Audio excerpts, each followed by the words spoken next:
Hello, everyone. Welcome. Hi, everyone. Hi, I'm Oliver. Hi, I'm Lily. Welcome to Science in Easy English. We are so glad you could join us today. We really are. And just one simple sentence about today's topic. How do cats always land on their feet? It is a phenomenal question. It really is. I mean, if you are listening to this right now and you have ever watched a cat slip off a windowsill or maybe misjudge a jump from a bookshelf, you have probably seen something that looks, quite frankly, like absolute magic. Oh, totally. 1 second they are just completely upside down, totally off balance, and then blink, they have effortlessly twisted through empty air. Right, and they just land perfectly on all four paws, completely unbothered, like it was nothing. Exactly.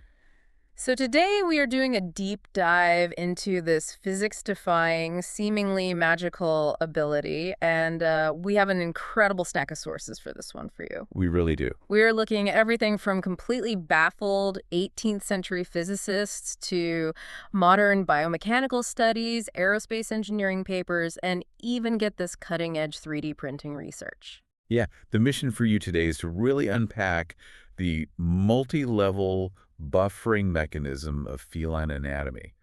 We are going to unravel the centuries-old physics puzzle behind what is officially called the writing reflex. Writing, as in writing a ship. Yes, exactly. And by the end of our time together, we will explore how the humble house cat is directly inspiring modern paratrooper gear, robotic landers, and even astronaut training. It's a perfect example of how complex and interconnected nature's solutions truly are. I am so ready for this. Okay, let's unpack this, starting with the fact that for a very long time, the greatest scientific minds on the planet were just completely stumped by falling cats. They really were. It drove them crazy. I was looking through the historical documents in our sources, and there is this wild anecdote from the year 1700. A French mathematician named Antoine Perron tried to explain the falling cat using, of all things, buoyancy. Buoyancy. Yeah. He basically proposed that a falling cat acts like a weighted sphere sinking in water. Which is, it's a highly creative theory. But it fundamentally misunderstands the medium. Parent was treating the air as if it were a dense liquid. Like it was an ocean. Right. He hypothesized that the cat arches its back to move its center of gravity above its center of buoyancy, which would theoretically force the body to just flip over. But that doesn't make any sense, right? Because air is it's air. Exactly. While air does have a buoyant force, that is the reason the helium balloons float. That force is incredibly microscopic compared to the gravity pulling a 5-pound cat down to the earth. Yeah. For buoyancy to flip a falling cat in a fraction of a second, the opposing forces would have to be nearly equal. The physics just do not work. But because the actual mechanics were completely invisible to the naked eye at the time, this impossible theory confused scientists and the general public for over a century. Over 100 years of people thinking cats floated like little boats in the air. Pretty much. Which brings us to 1894, when someone finally brought some actual hard data to the table. A French physiologist named Etienne Jules Marais used a brand new technology at the time, high-speed photography. A huge breakthrough. He shot a 60-frame sequence of a cat being dropped. And before these photos were published, what was the prevailing scientific consensus? Did people just assume the cat was pushing off whatever it fell from? Yeah, that was the dominant assumption. Yeah. The scientific community genuinely believed that a cat had to push off the hands of the person dropping it, or push off the ledge of the window to create the initial spin. Because they couldn't see the tiny movements. Exactly. Yeah. But Murray's photographs proved undeniably that cats flip entirely in free fall, without any initial momentum provided by an external surface. And this triggered a massive crisis in the physics community. A crisis, just over a cat picture. Yes, because it directly contradicted Newtonian mechanics as they understood them at the time. Oh, because of the law of conservation of angular momentum, right? You got it. If you are just floating in a vacuum, you can't just spontaneously start spinning. So how does the cat do it? Well, the law states that a closed system cannot change its total angular momentum without an external torque.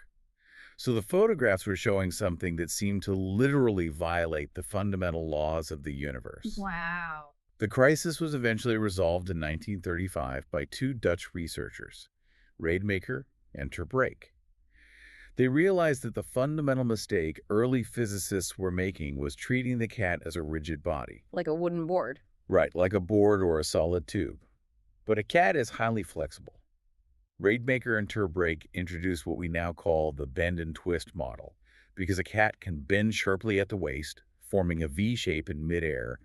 It essentially splits its body into two separate, independently rotating cylinders. Oh, that makes so much sense. By bending in the middle, the cat can twist the front half of its body in one direction while twisting the back half of its body in the opposite direction. You have hit on the exact mechanism there. Because the two halves are rotating in opposite directions, the total angular momentum of the system remains exactly zero. So the physics law is perfectly preserved. It is perfectly preserved. But because the body is bent at an angle, the opposing angular momenta cancel each other out in such a way that the cat still manages to flip its overall orientation 180 degrees. It is an astonishingly clever loophole in the laws of physics. The biological loophole. Mhm. And the sources show it isn't just the bend and twist, right? There is another physical manipulation happening at the exact same time. If you have ever watched the Winter Olympics, you have seen this in action with figure skaters. The tuck and turn. Yeah. If a skater wants to spin faster, they pull their arms in tight to their body. Right, they are actively decreasing their moment of inertia. By bringing their mass closer to the center axis of rotation, their angular velocity must increase to conserve momentum. So the cat pulls its front paws in tight to its face, which decreases the moment of inertia for the front half.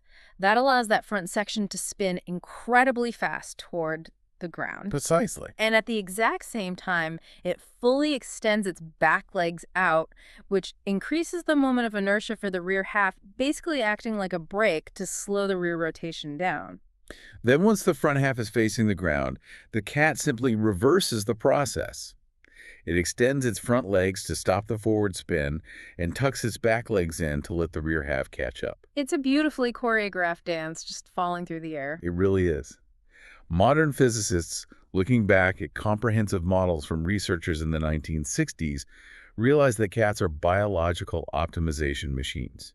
They use a combined, lightning-fast sequence of all these methods, the bend and twist, the tuck and turn, and even counter-rotating their tails like a helicopter rotor. The tail, too. Yeah, they use the tail to execute the absolute perfect landing in mere milliseconds. Here's where it gets really interesting, though. Even with a perfect landing sequence, you would think falling from massive heights would be universally fatal. But I came across a mind-boggling statistic from a 1987 veterinary study based in New York City. Oh, the high-rise study. Yes. Researchers studied cats that had fallen from high-rise apartment buildings. They found that cats falling from 7 or more stories actually suffered fewer fractures and fatalities than cats falling from 5 to 6 stories. Which sounds entirely counterintuitive. It does. In human terms, a longer fall always correlates with more severe trauma. This anomaly is famously known in veterinary medicine as the high-rise paradox. It really is a paradox, and the sources detail some truly miraculous falls to back this up. For you listening, this is hard to believe, but there was a cat in Boston named Sugar who fell 19 stories into a patch of mulch and only suffered minor injuries. 19 stories. And a cat named Jami in Hong Kong survived a staggering 26-story fall without a single scratch because she punched straight through a canvas tent on the way down. To understand the physics behind those miraculous survival stories, we have to look at the concept of terminal velocity. When any object falls, gravity pulls it down, causing it to accelerate. But simultaneously, air resistance pushes back up against the falling object. Right, friction from the air. Exactly. Eventually, as speed increases, those two forces perfectly balance out. When that equilibrium is reached, the object stops accelerating and falls at a constant maximum speed. Terminal velocity. Right. For an average human being, terminal velocity is roughly 120 miles per hour. But cats are small, incredibly light, and very fluffy. Their terminal velocity is only about 60 miles per hour. Hold on, wait. 60 miles per hour is still highway speed. It is. Hitting solid concrete at that speed should instantly shatter a cat's skeleton, shouldn't it? How does a longer fall actually prevent that? The secret lies within the cat's inner ear, Yes. specifically the vestibular system, which is responsible for spatial orientation and sensing acceleration. During the first few stories of a fall, the cat is actively accelerating. Its vestibular system is screaming that it is in free fall, which triggers a huge panic response. The cat reflexively tenses up its muscles and extends its legs stiffly to brace for an immediate hard impact. And stiff, rigid limbs break very easily under sudden force. Exactly. But once they pass that 5 or 6-story mark, they hit that 60-mile-per-hour terminal velocity. Meaning they stop accelerating. Right. And once terminal velocity is reached, acceleration drops to 0. Because they are no longer accelerating, the cat's vestibular system essentially stops sensing the feeling of falling. The panic subsides. Wow. The cat stops tensing up, relaxes its muscles completely, and changes its posture. Wait, so they just spread out like a flying squirrel? That is the perfect visual for it. They splay their limbs horizontally. This flying squirrel maneuver dramatically increases their surface area, maximizing aerodynamic drag to keep their speed as low as possible. So they turn themselves into a little parachute. A biological parachute. And more importantly, when they finally hit the ground, hitting with a relaxed, horizontally spread body distributes the incredible force of impact evenly across all 4 limbs, the chest, and the abdomen. Oh, I see. By not taking the entire force on rigid, locked legs, they drastically reduce the severity of localized injuries like bone fractures. Precise. But still even distributed, hitting the ground at 60 miles per hour is a massive shock to the biological system. The research papers kept pointing to the paw pads as the first line of defense. I know they look like little squishy jelly beans, but what is actually going on inside them during a high-speed impact? The anatomy of the impact is handled by a highly sophisticated multi-level buffering mechanism. Under a microscope, the paw pad is divided into 3 distinct layers: an epidermis on the outside, a middle dermis, and a deep subcutaneous layer. The subcutaneous layer is the crucial component here, right? It is. It is primarily made of adipose tissue, which is essentially fat. But the structural organization is what makes it special. The tissue is organized into tiny, microscopic ellipsoid-shaped compartments separated by strong collagen fibers. But it isn't just a soft cushion. The sources mention it reacts differently depending on the pressure. Right, it features a nonlinear viscoelastic response. That's a mouthful. It means it behaves differently depending on the speed of the impact. During the initial millisecond of impact, those ellipsoid or oval-shaped compartments act like soft shock absorbers. They squish down and absorb massive amounts of kinetic energy. Ah, okay, that makes sense. But as the immense pressure of the impact continues to push upward from the ground, the physical stress forces those squished ovals into a rigid cylindrical shape. Wait, so they actually harden on impact? They do. They become incredibly stiff exactly at the moment the cat needs maximum resistance to prevent its delicate joint bones from smashing into the pavement. That is incredible. It is an elegant, dynamic suspension system built directly into their feet that changes its physical properties based on the amount of force applied. And that suspension system travels all the way up the legs. The sources point out that the front legs and the back legs actually do completely different jobs during a landing. How do they divide the work? Cats actively couple their joints to dissipate force over time. Researchers found that for drops from higher elevations, cats rely significantly more on their hind limbs to absorb the total kinetic energy. So the back legs do the heavy lifting. Exactly. While the paws handle the initial spike of hitting the ground, the hip joints in the back and the elbow joints in the front act as the major shock absorbers. They bend deeply to dissipate the force over a longer fraction of a second, which dramatically lowers the peak amplitude of the shock wave traveling up the bone. Which protects the head and the vital organs. And we cannot talk about feline flexibility without talking about the spine. A cat can have up to 53 vertebrae, whereas humans only have 33. Yes, and that flexibility is highly compartmentalized to serve different functions during the fall. Destructive testing on feline spines shows marked differences between regions. The thoracic spine, which is the upper back, is highly flexible with a massive range of motion. that is what allows that intense midair bend and twist maneuver we talked about earlier. Right. But the lumbar spine, the lower back, is remarkably rigid. That makes perfect sense. You need the top half to be a liquid whip to twist you around in the air, but you need the bottom half to be a solid pillar so your back legs don't just buckle and collapse when you actually hit the ground. The flexible thoracic spine executes the righting reflex, and the rigid lumbar spine stabilizes the landing gear. It is a perfectly engineered biomechanical system. Which naturally leads to scientists wanting to test the absolute limits of that system. I was looking at the aerospace sources, and this brings us to highly entertaining and honestly a bit surreal part of the research, space cats. Base gets. I saw the archival film of the United States Air Force experiments in the late 1950s and 60s, and it is just wild. It looks completely absurd. You have archival footage of cats just floating upside down in the cockpit of a fighter jet alongside a pilot in a full oxygen mask. Yeah. But there was a very rigorous scientific rationale behind it.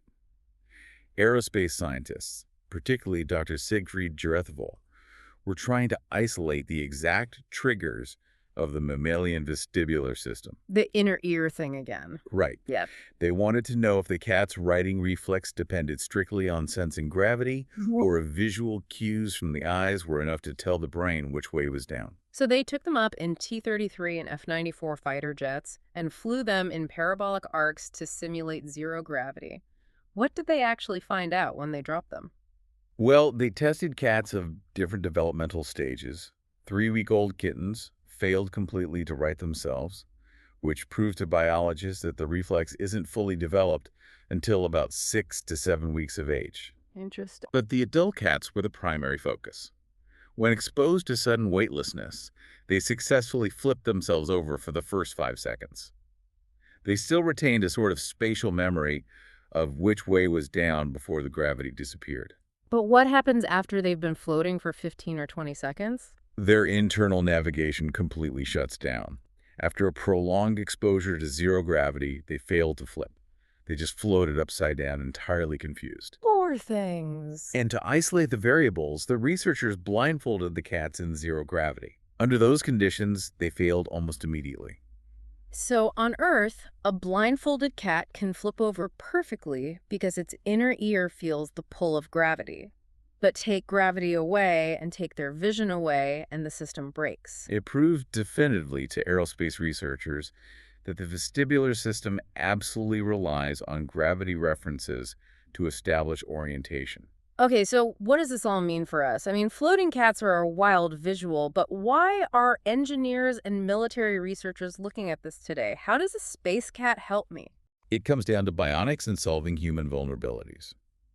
We mentioned the cat's paw pad earlier, those ellipsoid fat compartments that harden on impact to absorb kinetic energy. Yeah. Engineers are currently using additive manufacturing, specifically highly advanced 3D printing, to create bionic soles for paratrooper boots that directly mimic that biological function. Because paratroopers take a massive beating on their lower legs and knees when they hit the drop zone. Absolutely. Human heels simply do not have the sophisticated shock absorption of a cat paw. To fix this, researchers designed a synthetic sole using something called a triply periodic minimal surface. Whoa, back up. Triply periodic minimal surface. That sounds like a sci-fi force field. What does that actually mean for the design of a boot? Think of it as a complex, repeating geometric web. Specifically, they used a hierarchical Voronoi structure. Force? Yeah. If you have ever looked closely at the delicate cellular webbing of a dragonfly's wing or the intersecting pattern of a giraffe's spots, you are looking at a Voronoi structure. It is a mathematical way of partitioning space into incredibly strong, interconnected cells. Okay, I can picture that. The engineers 3D printed this web-like structure to mimic the deep dermal layers of the cat's paw.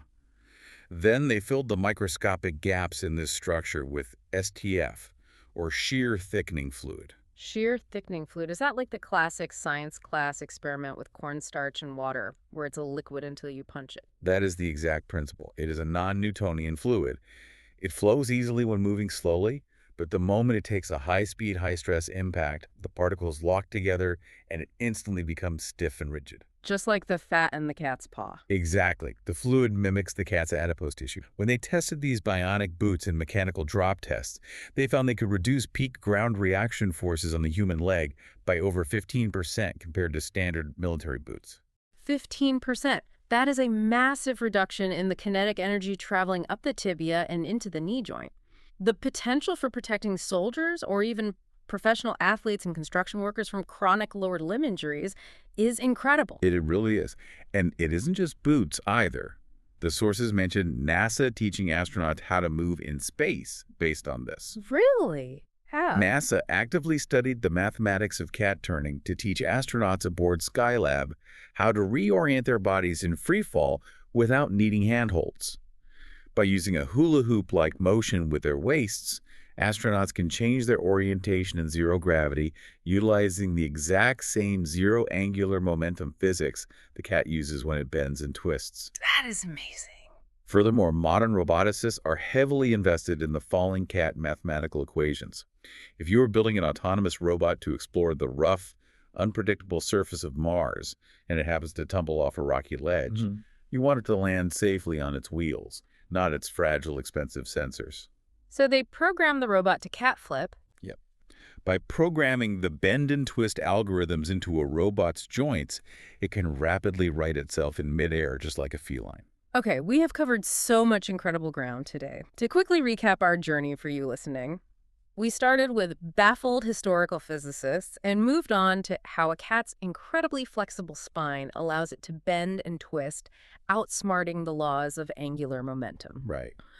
We learned how reaching a 60-mile-per-hour terminal velocity basically turns them into relaxed flying squirrels to survive massive falls from high-rises. And finally, we saw how the microscopic, shape-shifting fat in their paws is directly inspiring the next generation of human protective gear, while their acrobatics teach robots how to land on Mars. It is a remarkable synthesis of information. For you listening, I think the real takeaway here is a validation of your curiosity. Understanding the world deeply, even investigating something as common and seemingly simple as a household cat falling off a table, reveals these incredibly interconnected systems. Everything is connected. Biology, physics, and modern engineering are not isolated disciplines. They are continually learning from and reflecting one another. It really makes you look at your pet sitting on the couch in a whole new light. It absolutely should. And I want to leave you with one final provocative thought to mull over. It is based on a highly complex mathematical concept mentioned briefly in the physics papers called the geometric phase. The geometric phase. Essentially, it is the underlying gauge theory math that explains how a falling cat can completely rotate its orientation in a vacuum without applying any external force or using any thrusters, just by cyclically changing its body shape. Just by moving its joints in a specific sequence, it can turn itself around in a total vacuum. Yes, which raises an incredible question for the future. If biological creatures have evolved to manipulate the geometric phase to turn in free fall, could we apply that same mathematics to astrophysics? Could we one day build shape-shifting spacecraft that literally steer, rotate, and reorient themselves through the vacuum of the universe by simply changing their physical geometry without using a single drop of thruster fuel? A shape-shifting, fuel-free spaceship navigating the cosmos, directly inspired by a tabby cat jumping off a fridge. My mind is completely blown. Thank you so much for joining us on this deep dive into the extraordinary physics of felines. Stay curious, keep asking questions, and we will catch you on the next one.